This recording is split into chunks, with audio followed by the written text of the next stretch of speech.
In this lesson, we will hear one simple story in Japanese. It is ideal for all beginners.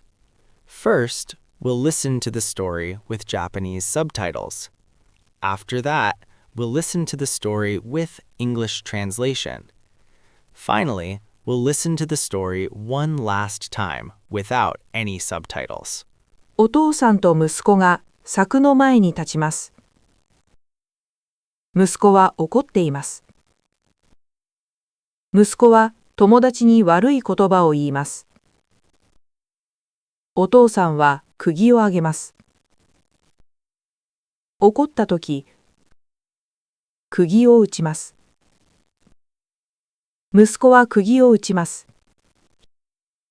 一つ、二つ、三つ。たくさんの釘があります。息子は柵を見ます。釘が本当にたくさんあります。時間が経ちます。息子は優しくなります。お父さんは言います。今、釘を抜きます。息子は釘を抜きます。柵に穴があります。釘はないですが、穴は残ります。お父さんは説明します。悪い言葉は釘のようです。傷は永遠に残ります。息子は理解します。息子は泣きます。今、息子は優しい言葉だけを言います。Now we will listen to the story with English translation.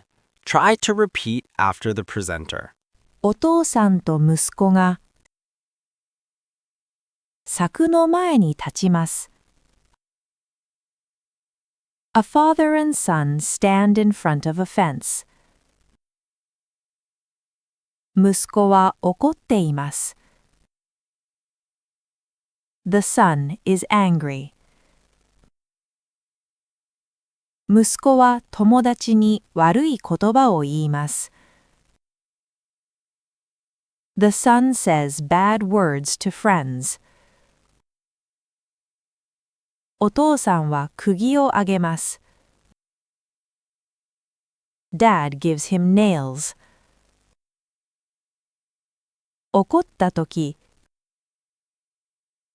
釘を打ちます。When angry, hammer a nail. 息子は釘を打ちます。The son hammers nails. 一つ、二つ、三つ。たくさんの釘があります。One, two, three. Many nails are there. 息子は柵を見ます。The son looks at the fence. 釘が本当にたくさんあります。There are really many nails. 時間が経ちます。Time passes. 息子は優しくなります。The son becomes kind. お父さんは言います。今、釘を抜きます。Dad says, Now pull out nails. 息子は釘を抜きます。The son pulls out nails. 柵に穴があります。There are holes in the fence. 釘はないですが、穴は残ります。Nails are gone, but holes remain. お父さんは説明します。悪い言葉は釘のようです。Bad words are like nails. 傷は永遠に残ります。Wounds remain forever. 息子は理解します。The son understands. 息子は泣きます。Now the son only says kind words. We will listen to the story once again without subtitles nor translation. お父さんと息子が柵の前に立ちます。息子は怒っています。息子は友達に悪い言葉を言います。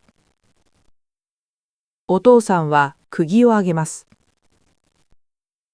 怒ったとき、釘を打ちます。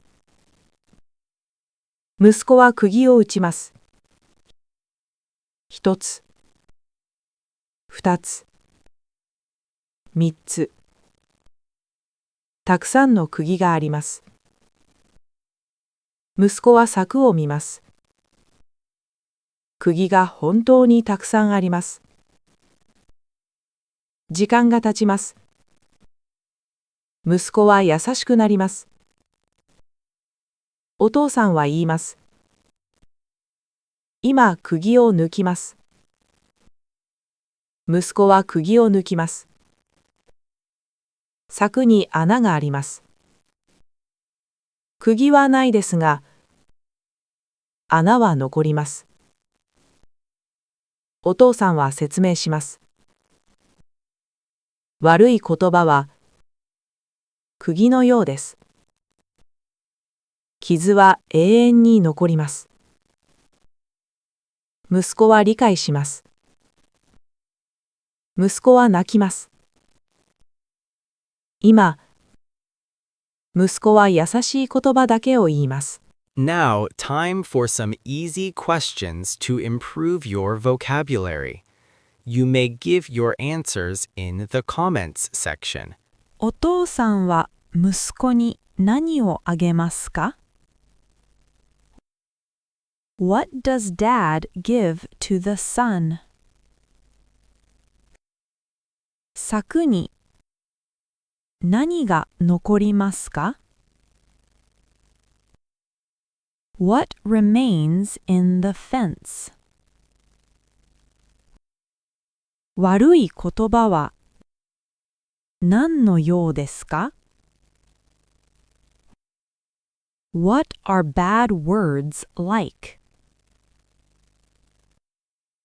息子は今どんな言葉を言いますか？